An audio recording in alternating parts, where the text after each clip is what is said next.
Selamat sore Ibu. Sore dok. Perkenalkan Bu, saya Dr. Muda Pramita yang sedang bertugas. Dengan Ibu siapa namanya Bu? Ibu Trisna. Ibu Trisna. Untuk tanggal lahirnya tanggal berapa? 10 Maret. 10 Maret. Kemudian untuk alamat tinggal saatnya di mana Bu? Denpasar. Denpasar. Nah kemudian untuk biasanya Ibu menulis itu dominan kanan atau kiri Bu ya? Kanan. Kanan ya. Ya, jadi Bu, sekarang saya akan melakukan pemeriksaan ekstremitas, yaitu untuk mengetahui kondisi dari lengan dan juga kaki Ibu.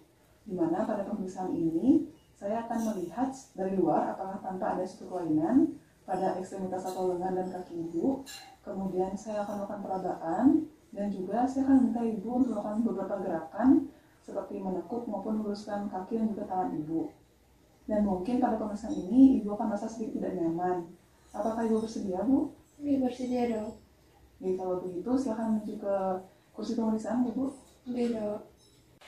Alat dan bahan yang digunakan pada prosedur ini meliputi palu refleks, kapas, dan metran.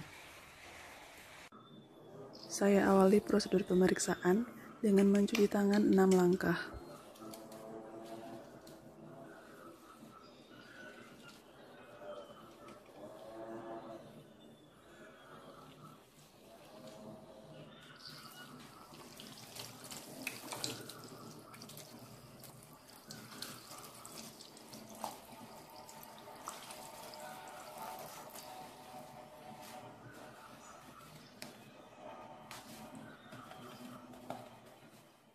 Kemudian menggunakan APD yang meliputi gaun, handscoon, masker, dan face shield. Di sini saya sebagai pemeriksa berada di sisi kanan pasien. Baik Bu, sekarang saya akan mengawali pemeriksaan pada bagian ekstremitas atas atau bagian lengan Ibu ya. Iya dokter. Pertama, sendi bahu. Di sini saya melakukan inspeksi pada sendi bahu pasien untuk menilai, yaitu lenggang tangan ketika pasien berjalan. Ibu coba berdiri, bisa jalan ke sana Bu. Gitu. Dari sini, ya sudah cukup. Kemudian saya juga menilai bagaimana warna kulit dari pasien, apakah tampak ada suatu kelainan, kemudian apakah tampak ada tanda peradangan, kemudian bagaimana kontur ototnya. Saya bandingkan kanan kiri, dan juga saya melihat apakah tampak adanya suatu kelainan pada bentuk tulang pasien. Di sini pada pasien saya dapatkan bahwa kedua lengannya atau kedua tangannya tampak lenggang ketika pasien berjalan, kemudian warna kulitnya juga normal, tidak tampak ada kelainan pada kulit, tidak tampak juga ada tanda-tanda peradangan pada kulit, kemudian massa ototnya terlihat normal, tidak ada atrofi, dan tidak tampak adanya suatu kelainan pada tulang pasien. Kemudian, saya melakukan palpasi dengan cara meraba dan menekan pada otot, sendi, dan tulang di daerah sendi bahu pasien. Ibu, sekarang saya akan meraba pada bahu Ibu. Tolong dikatakan jika terasa nyeri ya Bu. Iya dokter. Oke, permisi ya Bu. Pertama kita raba yaitu pada bagian sendi sternoclavicular, kemudian tulang clavicula, kemudian sendi acromioclavicular, kemudian pada caput humerus, kemudian pada processus coracoid, kemudian pada otot deltoid, kemudian pada spina scapula, kemudian pada otot infraspinatus, dan juga pada otot trapezius. Begitu juga di sisi kiri pasien, kita raba pada bagian-bagian tersebut.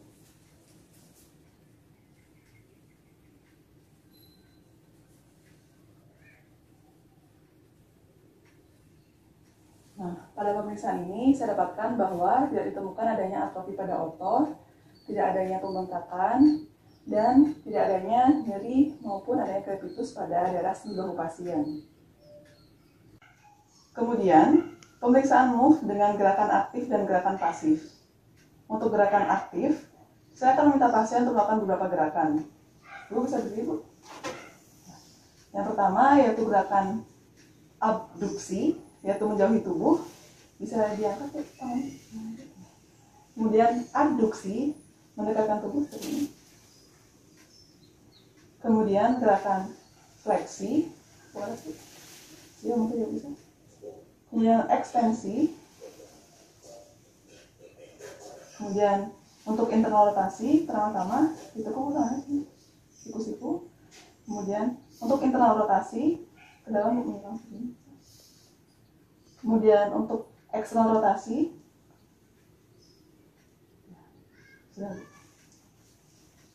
kemudian saya melakukan gerakan pasif dengan cara membantu menggerakkan dari sendi pasien. Permisi ya Bu. Pertama saya mulai dari sisi kanan, yaitu untuk gerakan abduksi atau menjauhi tubuh. Saya akan memfiksasi sendi bahu dan menggerakkan tangan pasien. Kemudian gerakan aduksi mendekati tubuh. Kemudian gerakan fleksi. Kemudian ekstensi. Kemudian untuk internal rotasi, dibuat dulu sendi siku membentuk sudut 90 derajat, kemudian kita gerakkan ke dalam, internal rotasi dan eksternal rotasi. Kemudian untuk yang kiri juga sama, abduksi, aduksi, fleksi, ekstensi, internal rotasi, eksternal rotasi.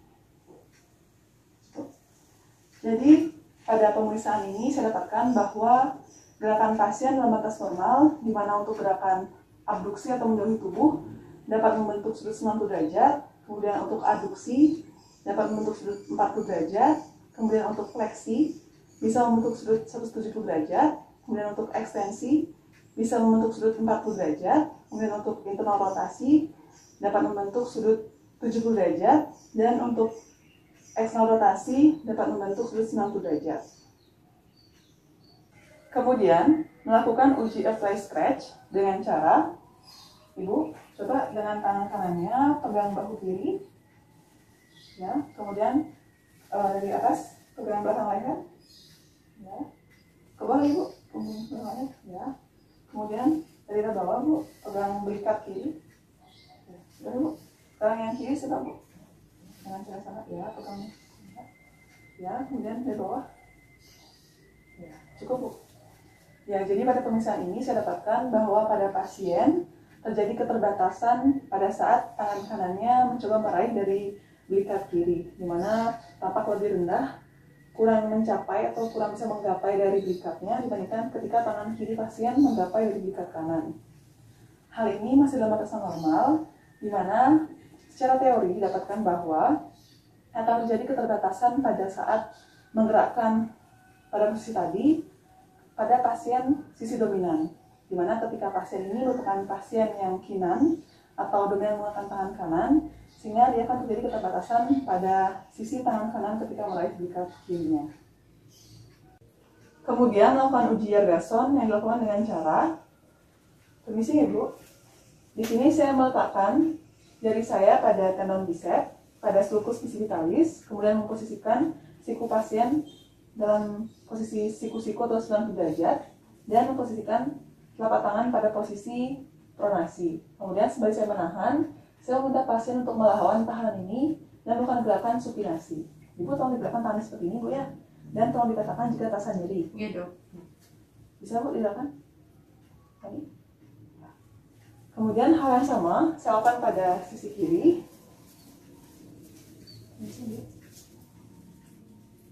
Sama seperti tadi Bu ya. Jadi pada pasien ini saya dapatkan bahwa tendon bicepnya dalam posisi stabil dan tidak terdapat nyeri pada pasien. Kedua, sendi siku. Di sini saya melakukan inspeksi pada daerah sendi siku pasien dalam keadaan ekstensi. Bu bisa diluruskan tangan. Dan pada tangan fleksi. Ya, cukup.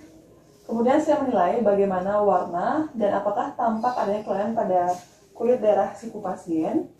Kemudian apakah tampak ada tanda-tanda peradangan. Kemudian bagaimana kontur otot pada pasien. Kemudian apakah tampak adanya kelainan pada bentuk tulang.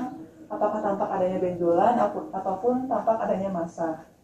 Di sini pada daerah siku pasien tampak normal, tidak ada tanda-tanda peradangan, kulitnya tampak normal atau tampak kelainan, kemudian kontur ototnya tidak tampak atrofi, serta tidak tampak adanya massa maupun benjolan.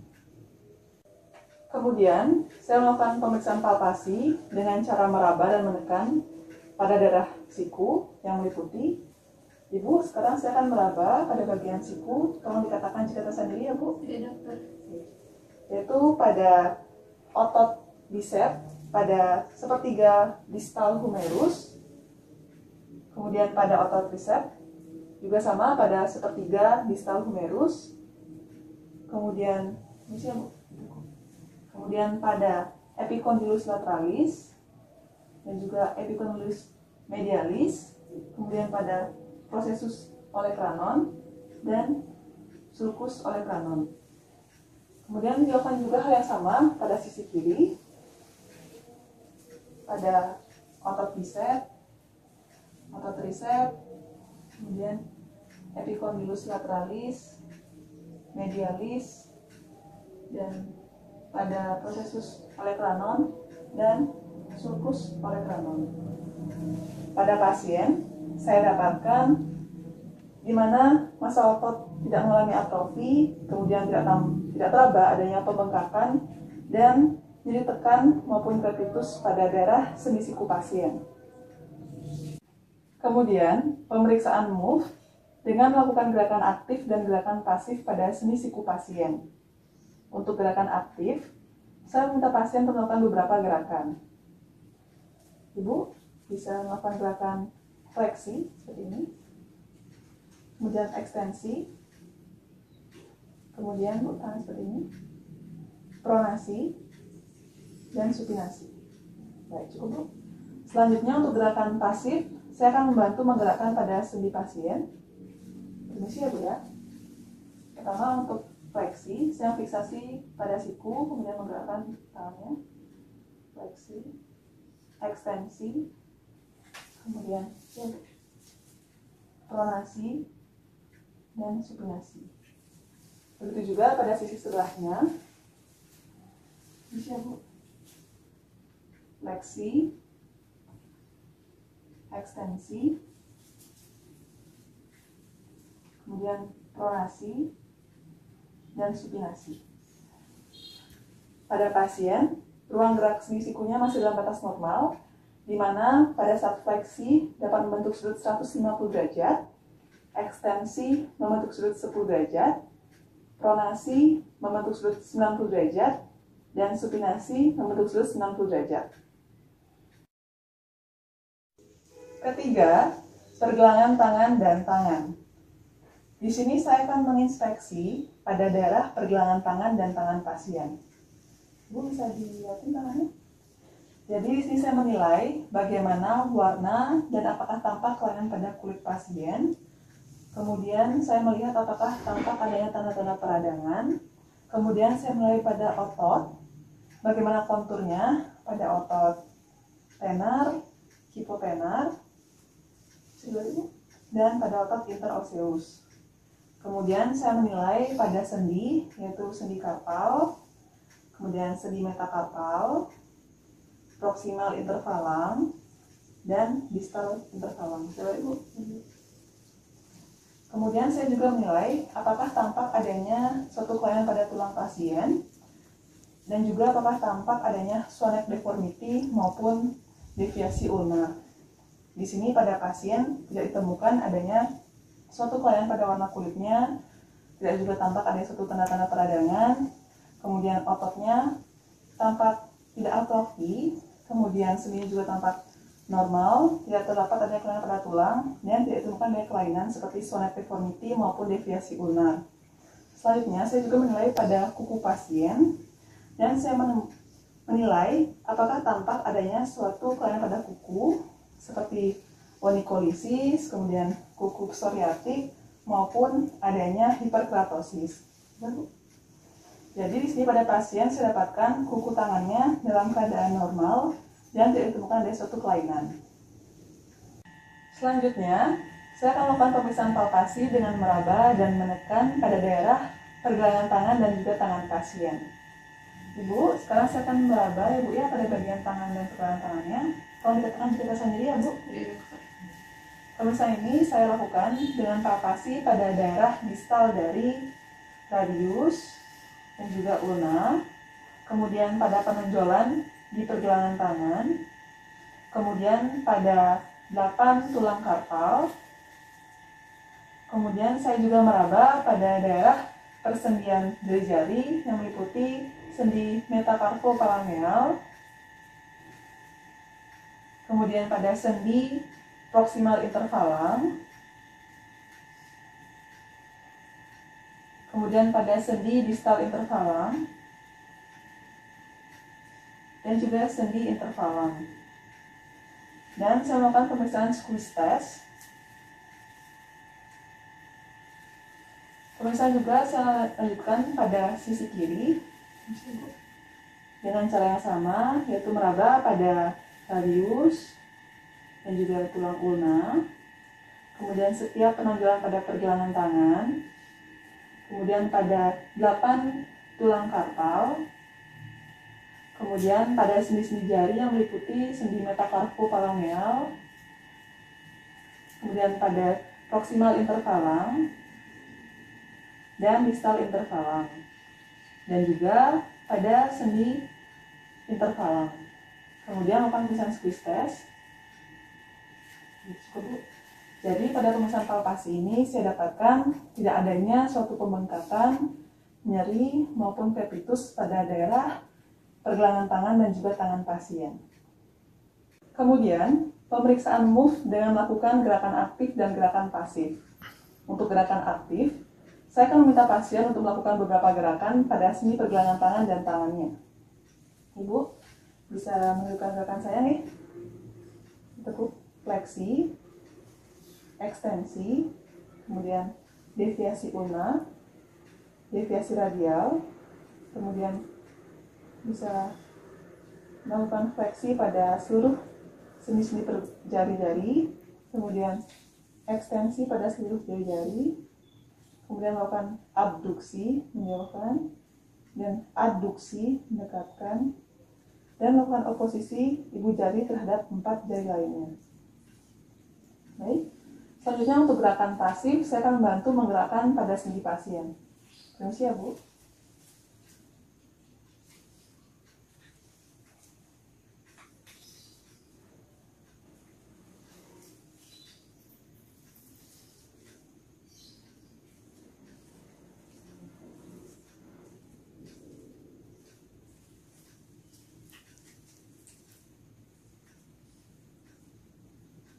Itu juga sisi yang kiri.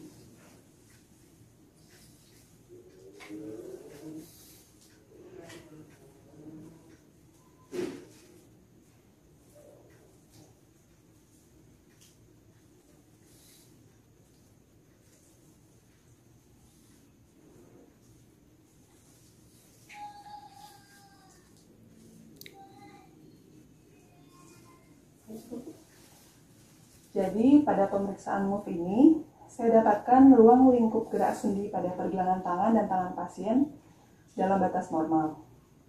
Di mana pada pemeriksaan didapatkan untuk fleksi pergelangan tangan bisa mencapai sudut 60 derajat, untuk ekstensi pergelangan tangan juga 60 derajat, kemudian deviasi ulnar 30 derajat, deviasi radial 30 derajat, kemudian untuk fleksi dari sendi-sendi jari pada fleksi sendi metakarpophalangeal 90 derajat, kemudian sendi proximal interfalang bisa mencapai 100 derajat, dan sendi distal interfalang bisa mencapai 90 derajat. Kemudian pada pemeriksaan ekstensi, yaitu pada metakarpophalangeal bisa mencapai sudut 45 derajat, kemudian pada proximal interfalang bisa mencapai 30 derajat, dan pada distal interfalang mencapai 10 derajat. Kemudian pada pemeriksaan fleksi ibu jari bisa mencapai sudut 50 derajat untuk fleksi dan bisa mencapai sudut 50 derajat pada ekstensi, dan pada sendi interfalang bisa mencapai sudut 90 derajat saat fleksi dan 20 derajat saat ekstensi. Kemudian pada pemeriksaan abduksi bisa mencapai sudut 20 derajat untuk setiap jari, dan khusus pada ibu jari bisa abduksi mencapai 70 derajat. Sedangkan untuk aduksi atau mendekat, di mana pada masing-masing jari bisa mencapai sudut 0 derajat. Dan pada pemisahan oposisi, di mana ibu jari pasien bisa mencapai keempat jari lainnya, baik itu pada sisi kanan maupun pada tangan kiri pasien. Selanjutnya, melakukan pemeriksaan final untuk menilai apakah terdapat adanya carpal tunnel syndrome pada pasien. Pemeriksaan ini dilakukan dengan cara, Bu, kami sini. Jadi ntar tolong dikatakan jika terasa nyeri ya, Bu ya. Iya, Dok. Pemeriksaan ini dilakukan dengan cara melakukan perkusi pada pergelangan tangan bagian volar dan menanyakan pada pasien apakah terasa nyeri atau tidak. Tidak ada, Bu. Kemudian yang kiri. Tidak ada nyeri. Pemeriksaan final ini akan bernilai positif apabila pasien merasakan adanya nyeri. Pada pasien, saya dapatkan tidak adanya rasa nyeri yang menunjukkan tidak terdapat adanya carpal tunnel syndrome. Selain itu, dapat dilakukan uji Valen untuk menilai apakah terdapat carpal tunnel syndrome pada pasien. Dilakukan dengan cara, Bu bisa memposisikan seperti tangannya. Jadi, pada pergelangan tangan dilakukan fleksi maksimal, di mana pada bagian dorsal atau punggung tangan saling menempel dengan kuat dan ditahan selama 1 menit. Ibu tolong dikatakan jika sendiri ya, Bu ya. Iya, Dok. Baik, cukup, Bu. Pemeriksaan uji Valen ini akan bernilai positif apabila pasien merasakan nyeri setelah melakukan fleksi seperti itu selama 1 menit. Di mana pada pasien ini dapatkan uji Valen bernilai negatif karena pasien tidak merasakan adanya nyeri yang menunjukkan bahwa tidak terdapat adanya carpal tunnel syndrome pada pasien. Selanjutnya, melakukan pemeriksaan uji Finkelstein untuk menentukan apakah terdapat tendinitis pada pasien. Dilakukan dengan cara, Ibu bisa ditekukkan di jarinya, kemudian kepak jarinya membungkusnya seperti ini. Kemudian Bu, dibawa ke samping, turun. Rasa nyeri nggak, Bu? Tidak, Dok. Tidak juga, Bu. Jadi uji ini akan bernilai positif apabila pasien merasakan nyeri ketika telapak tangannya digerakkan di deviasi ulnar sambil menggenggam ibu jarinya seperti tadi. Nah, pada pasien ini dapatkan bahwa uji Finkelstein bernilai negatif karena pasien tidak merasakan adanya nyeri yang menunjukkan tidak terdapat adanya tendinitis pada pasien. Selanjutnya, saya menilai ruang gerak sendi dengan manuver hand grip. Ibu, coba digenggam tangan saya dengan erat ya, Bu ya. Ya, satu lagi. Ya. Pada pasien ini saya dapatkan ruang gerak sendinya dalam batasan normal karena pasien mampu menggenggam benda dengan erat. Selanjutnya, menilai saraf perifer sensoris dengan menggunakan kapas yang dioleskan pada tangan pasien, yaitu pada daerah nervus radialis, medianus, dan ulnaris. Baik, Bu, ini kapas ya, dan saya akan mengoleskannya pada tangan Ibu. Nah, itu mau dikatakan jika teraba, Bu ya. Sekarang saya diangkat tangannya, Bu, dan tutup matanya ya. Pertama pada nervus radialis. Teraba. Apakah sama, Bu? Sama. Kemudian pada nervus medianus. Teraba. Apakah sama, Bu, rasanya? Sama. Kemudian pada nervus ulnaris. Teraba. Apakah sama rasanya, Bu? Sama. Tolong dibalik tangannya, Bu. Ya. Sama juga pada daerah nervus radialis. Teraba. Oh, sama. Oke, pada nervus medianus. Teraba. Oh, sama. Oke, pada nervus ulnaris. Teraba. Sama. Oke. Sudah, Bu, bisa buka matanya. Jadi pada pemeriksaan ini saya dapatkan bahwa untuk peragaan sensus pasien itu terdapat simetris pada kedua sisi tangannya, itu kanan dan kiri. Pertama, sendi panggul. Di sini saya menilai sendi panggul pasien pada posisi ketika pasien berjalan dan pasien diam. Ibu bisa berdiri, Bu. Kemudian jalan ke sana, Bu. Sini. Ya, bisa diam sini, Bu. Dan lagi. Jadi di sini saya menilai bagaimana lenggang dari tungkai ketika pasien berjalan, kemudian simetrisitas dari panggulnya, kemudian bagaimana keadaan kulitnya, bagaimana warnanya, apakah tampak adanya kelainan, kemudian apakah tampak tanda-tanda peradangan, kemudian bagaimana kontur otot, dan apakah terdapat kelainan pada bentuk tulang. Di sini saya dapatkan pasien tungkainya tampak lenggang ketika pasien berjalan, kemudian kulitnya tampak normal warnanya, tidak tampak adanya kelainan pada kulit, tidak ada tanda-tanda peradangan, dan kontur ototnya dalam keadaan normal, tidak atrofi, dan tidak terdapat kelainan pada bentuk tulang pasien. Baik Bu, untuk pemeriksaan selanjutnya silakan berbaring telentang di bed, nggih. Iya dokter. Kemudian saya melakukan pemeriksaan palpasi dengan meraba dan menekan pada otot, sendi, dan tulang pada daerah sendi panggul pasien. Dan juga saya mengidentifikasi dari letak sias pasien. Ibu, sekarang saya akan meraba pada bagian panggul Ibu. Tolong dikatakan jika terasa nyeri ya Bu. Iya dokter. Permisi ya.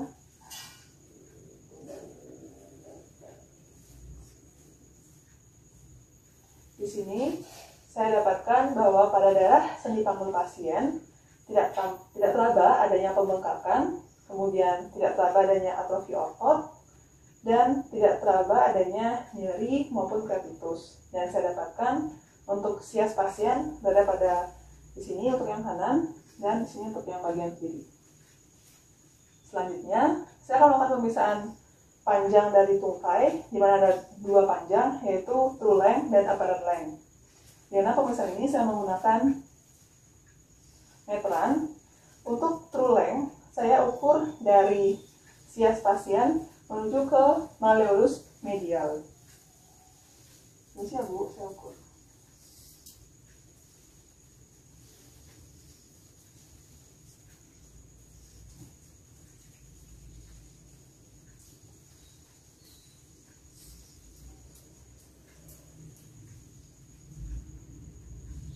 Di sini true length untuk kaki kanan sepanjang 89 cm, dan juga saya mengukur pada bagian kiri dari sias menuju ke malleolus medialis.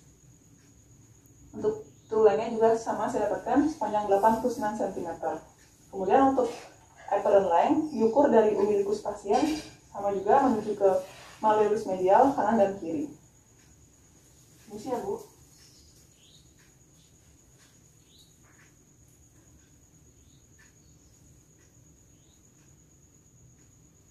Di sini, pada pasien, saya dapatkan untuk apparent length sisi kanan sepanjang 96 cm, kemudian yang kiri, sama juga dari umbilicus menuju ke malleolus medialis, saya dapatkan juga sepanjang 96 cm. Selanjutnya, saya melakukan pemeriksaan perabaan pada arteri femoralis di bagian inguinal dari pasien. Permisi ya Bu, saya akan meraba bagian lipatan pahanya. Di sini, pada pasien saya dapatkan arteri femoralisnya teraba normal, teratur, dan simetris pada kanan dan kiri. Kemudian, melakukan pemeriksaan move dengan gerakan aktif dan gerakan pasif. Untuk gerakan aktif, saya meminta pasien untuk melakukan gerakan pada sendi panggulnya. Ibu, coba sekarang kaki kanannya melakukan gerakan fleksi dari tekuk Bu, mendekati ke dada, tutupnya, ya. Kemudian bisa miring ke sana, dan luruskan Bu. Ya, ini untuk ekstensi sudah. Kemudian diselang lagi, kemudian dibawa ke samping Bu, sebelumnya abduksi, kemudian diselangkan, adduksi, kemudian bisa diangkat Bu sekarang, ditekuk dan diputar ke dalam. Ini eksternal rotasi, dibawa keluar, internal rotasi. Sudah. Kalau yang kiri Bu, ditekuk, fleksi, kemudian ekstensi, kemudian tuliskan abduksi, kemudian disilangkan, adduksi, kemudian diangkat, diputar ke dalam, eksternal rotasi, dibawa keluar, internal rotasi. Sudah. Selanjutnya untuk pemeriksaan gerakan pasif, saya akan bantu menggerakkan pada sendi pasien. Siap Bu.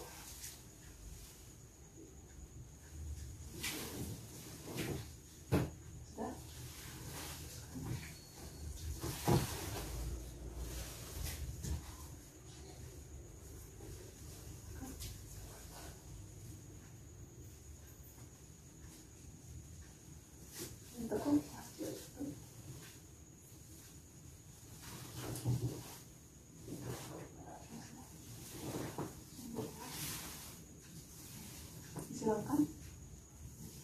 Sediakan.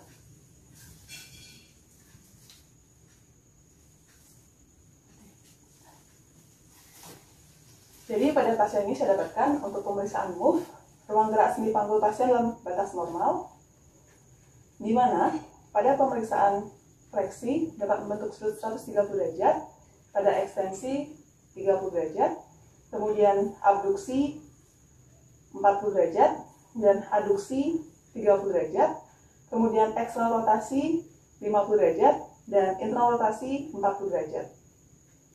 Selanjutnya, melakukan uji Patrick untuk menentukan adanya suatu kelainan pada sendi kokse dan sendi sakroiliak pada pasien. Pemeriksaan dilakukan dengan cara pada pasien yang tidur terlentang pada bed, kemudian minta pasien untuk melakukan fleksi, abduksi, dan juga rotasi eksternal pada sendi panggul yang diperiksa.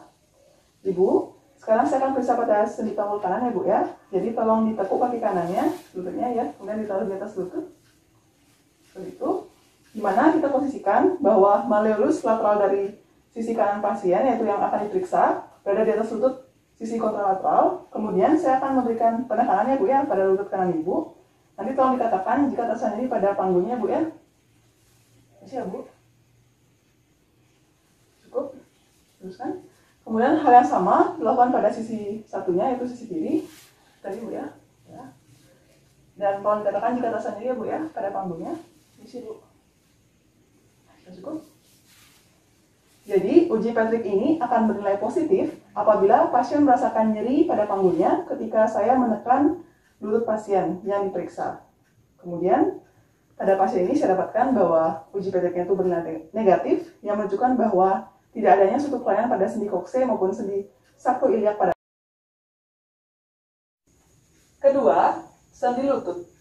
Di sini saya melakukan inspeksi pada daerah sendi lutut pasien untuk menilai bagaimana warna kulit pasien, apakah tampak adanya kelainan, kemudian apakah tampak adanya tanda-tanda peradangan, kemudian bagaimana kontur ototnya, dan apakah terdapat kelainan pada bentuk tulang pasien.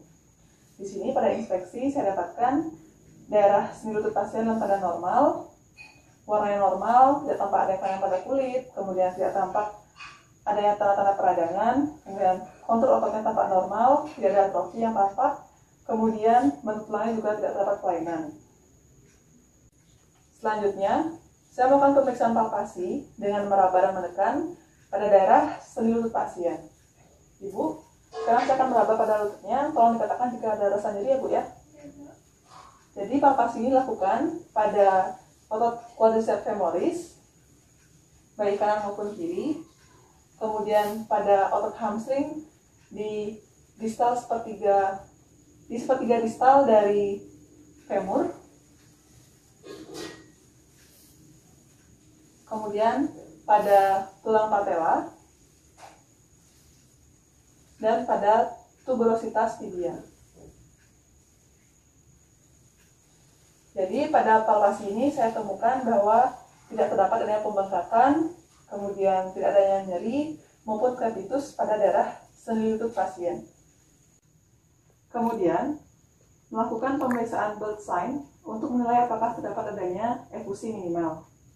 Pemeriksaan dilakukan dengan cara pasien dalam posisi berbaring terlentang dengan lutut yang diekstensikan, kemudian tangan pemeriksa berada di suprapatellar dan sambil mendorong dari sisi lateral patella, kemudian tangan satunya mengusap pada bagian medial sambil melihat pada sisi lateral.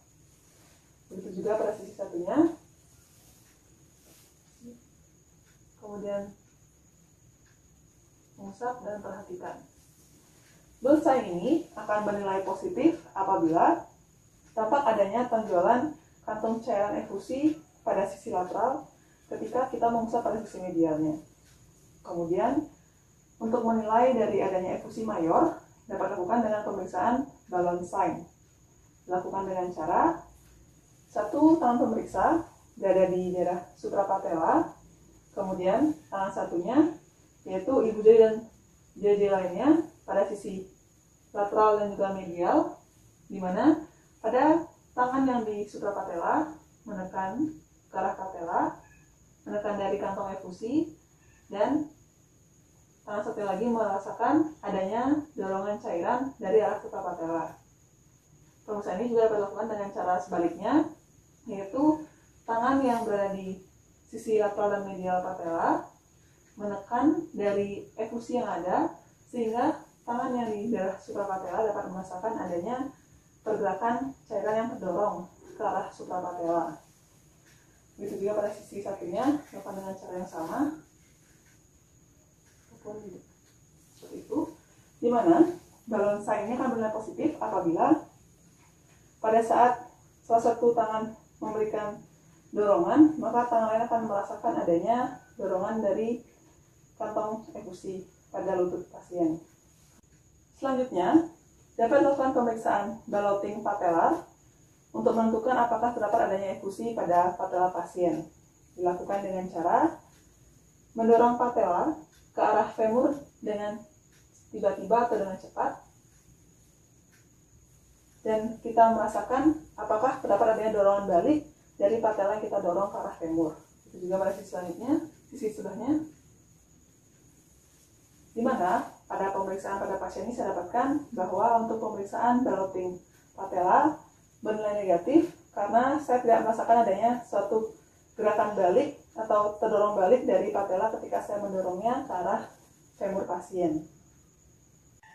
Selanjutnya, melakukan pemeriksaan anterior dan posterior drawer test untuk menentukan apakah telah terjadi cedera ligamen pada lutut pasien. Pemeriksaan ini dilakukan dengan cara, Ibu bisa ditekuk Bu, kerutnya. Kita fleksikan lutut pasien kira-kira 90 derajat dan pastikan setelah pemeriksaan ini kedua telapak kaki pasien itu menempel pada bed. Lalu, untuk anterior drawer test dilakukan dengan cara kedua tangan pemeriksa berada pada joint line, kemudian menarik dari tibia ke arah anterior. Kemudian membandingkan pergeseran dari tibia tersebut dibandingkan dengan sisi kontralateralnya. Kemudian untuk sebaliknya, untuk posterior drawer test sudah dilakukan dengan kebalikan, yaitu mendorong dari tibia ke arah posterior dan membandingkan dengan sisi kontralateralnya seberapa jauhkah. Di mana pemeriksaan anterior dan posterior drawer test ini bernilai positif apabila pergeseran yang terjadi itu cukup jauh dibandingkan sisi yang sebagai pembandingnya. Permisi ya Bu. Untuk anterior drawer test, kemudian posterior drawer test, begitu juga sebaliknya, anterior drawer test dan posterior drawer test. Ini cukup Bu, itu kita mungkin.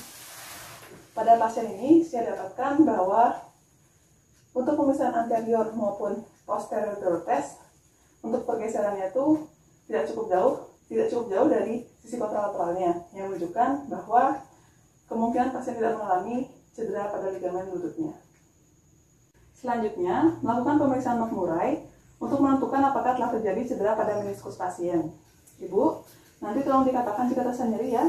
Oke. Yang pertama, untuk pemeriksaan pada meniskus medial dilakukan dengan cara, kita melakukan fleksi maksimal pada sendi lutut pasien dengan fiksasi pada lututnya dan juga tumitnya. Kemudian kita melakukan rotasi eksternal pada pada tumit seperti ini. Sembari kita melakukan rotasi ini, kita melakukan pendororan ke arah medial sambil kita melakukan ekstensi. Di mana pemeriksaan ini apabila didapatkan pasien merasakan nyeri atau terdengar bunyi klik, berarti kita dapat mencurigai bahwa telah terjadi adanya cedera pada meniskus medial pasien. Kemudian, untuk pemeriksaan meniskus lateralis, lakukan dengan cara yang berkebalikan, yaitu kita tekuk kembali atau kita fleksikan kembali lututnya semaksimal mungkin, fiksasi pada lutut dan juga tumit. Kemudian kita lakukan rotasi internal pada tumit seperti ini, dan kita melakukan pendorongan kolateral sambil kita mengekstensikan dari kaki pasien.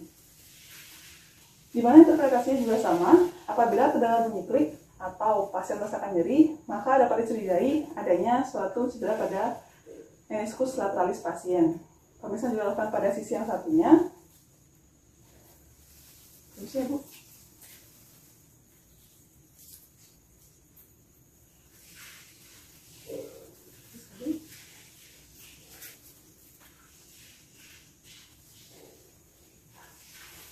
Jadi pada pasien ini saya dapatkan pasien tidak merasakan nyeri dan tidak terdengar bunyi yang menunjukkan bahwa pada pasien tidak terjadi adanya cedera pada meniskus medialis maupun meniskus lateralis. Selanjutnya, melakukan pemeriksaan refleks fisiologis yaitu refleks patella. Pemeriksaan ini dilakukan dengan cara, bisa Bu, lutut pasien difleksikan dengan kita menyangga pada bagian bawahnya, lalu dibiarkan menggantung dan pasien kakinya dalam keadaan rileks. Kemudian dengan pro refleks, kita mengetuk pada tendon patella,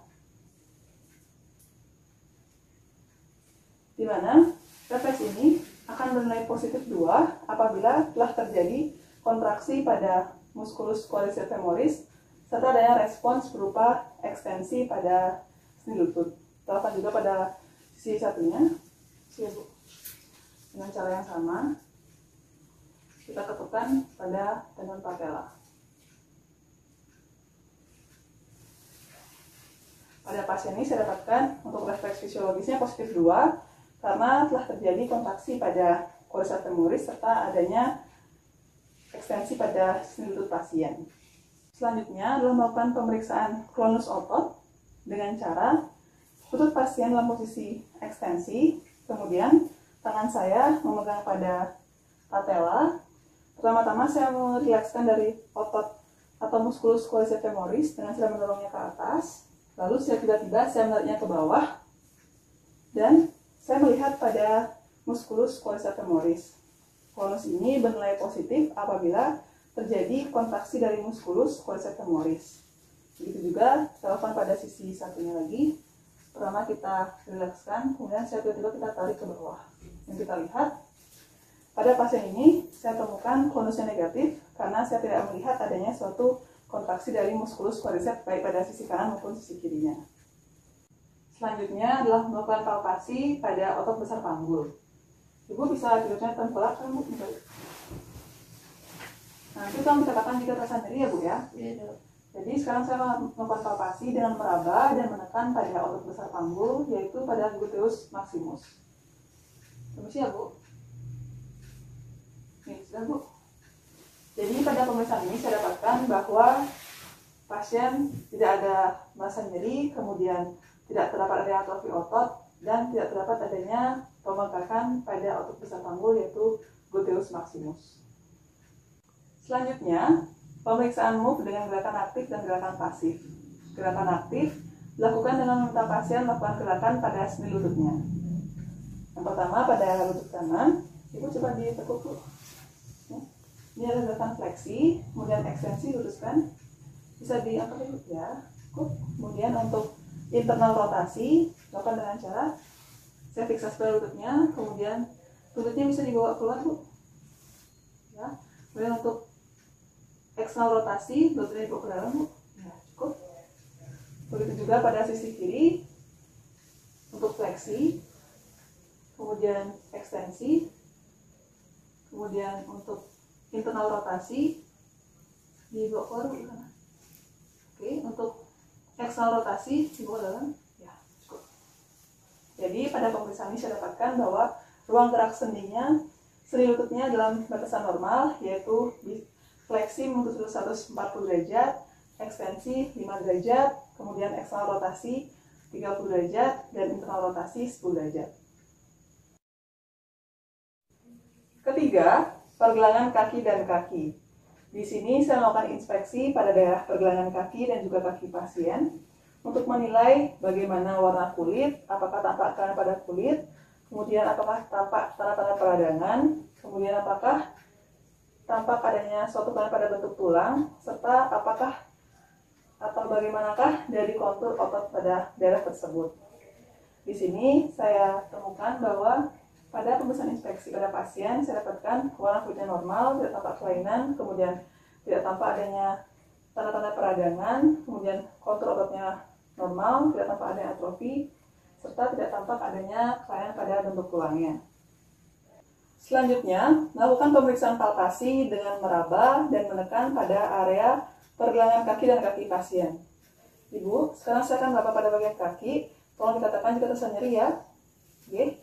Jadi di sini saya melakukan palpasi pada otot, kemudian persendian, kemudian pada tulang, dan juga khususnya pada persendian metatarsofalangeal.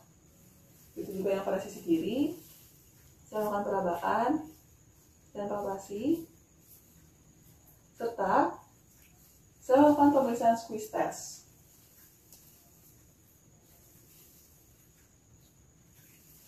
Pada pemeriksaan palpasi ini, saya dapatkan pasien dalam keadaan normal, yaitu tidak teraba adanya pembengkakan, tidak teraba adanya atrofi otot, tidak teraba juga adanya nyeri pada pemeriksaan palpasi. Selanjutnya, pemeriksaan move dengan gerakan aktif dan gerakan pasif. Gerakan aktif dilakukan dengan meminta pasien melakukan gerakan pada daerah pergelangan kaki dan kakinya. Ibu, coba melakukan dorsofleksi, yaitu dengan seperti mengungkit, Bu. Mengungkit. Kemudian plantar fleksi seperti sedang menekan rem kendaraan, ya. Kemudian melakukan gerakan eversi, yaitu dengan melihatkan telapak kaki di samping, ya. Itu lagi, Bu. Itu eversi, ya. Dan inversi, melihat dari dalam dengan telapak kakinya, ya. Oke. Kemudian untuk pada ibu jarinya, Bu, masing-masing coba ditekuk, Bu. Ini adalah fleksi dari MTP1, kemudian untuk ekstensi, Bu. Ya, ya. Ini adalah ekstensi dari MTP1, kemudian melakukan, coba dimekatkan jarinya, Bu, nanti. Ini adalah abduksi dari jari kaki, lalu dirapatkan, Bu, jari kakinya, abduksi jari kaki. Baik, selanjutnya adalah pemeriksaan dengan gerakan pasif, di mana saya akan membantu pergerakan dari segi pasien. Bisa, ya, Bu, saya bantu gerakan. Yang pertama yaitu untuk dorsofleksi, kemudian plantar fleksi, kemudian untuk gerakan eversi, kemudian inversi, kemudian fleksi MTP1, ekstensi MTP1, kemudian abduksi,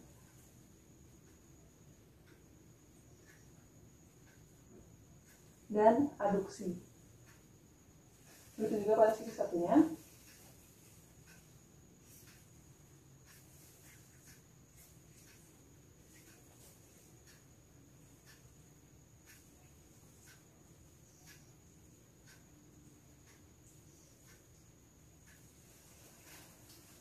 Pada pasien, saya dapatkan untuk ruang gerak seninya dalam keadaan normal pada area pergelangan kaki dan juga kaki, di mana pada dorsofleksi membentuk sudut 30 derajat, kemudian plantar fleksi 50 derajat, kemudian eversi membentuk sudut 35 derajat, kemudian inversi membentuk sudut 20 derajat, kemudian untuk fleksi dari MTP1 40 derajat, sedangkan ekstensinya 60 derajat, kemudian untuk abduksi 20 derajat, dan aduksinya 10 derajat.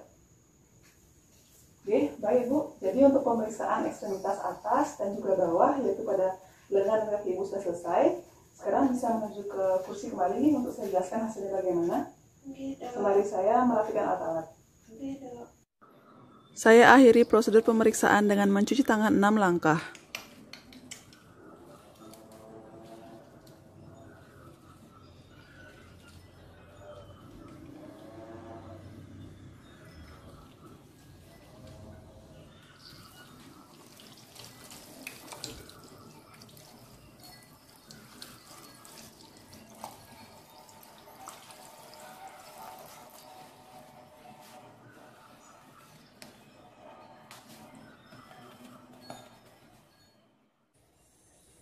Baik, Ibu Trisna, jadi berdasarkan hasil pemeriksaan ekstremitas tadi, saya dapatkan bahwa kedua lengan Ibu dan juga kedua kaki Ibu semuanya dalam keadaan normal, Ibu. Di mana pada pemeriksaan dari luar, saya tidak menemukan resiko kelainan yang tampak di luar. Kemudian pada pemeriksaan juga, saya menemukan dalam keadaan normal. Dan juga pada saat Ibu menggerakkan dan juga saya membantu menggerakkan kedua lengan dan juga kedua kaki, saya dapatkan dalam batas normal untuk gerakannya. Jadi apa ada yang ingin tanyakan, Ibu? Tidak, Dok. Oke, terima kasih, Ibu. Oke.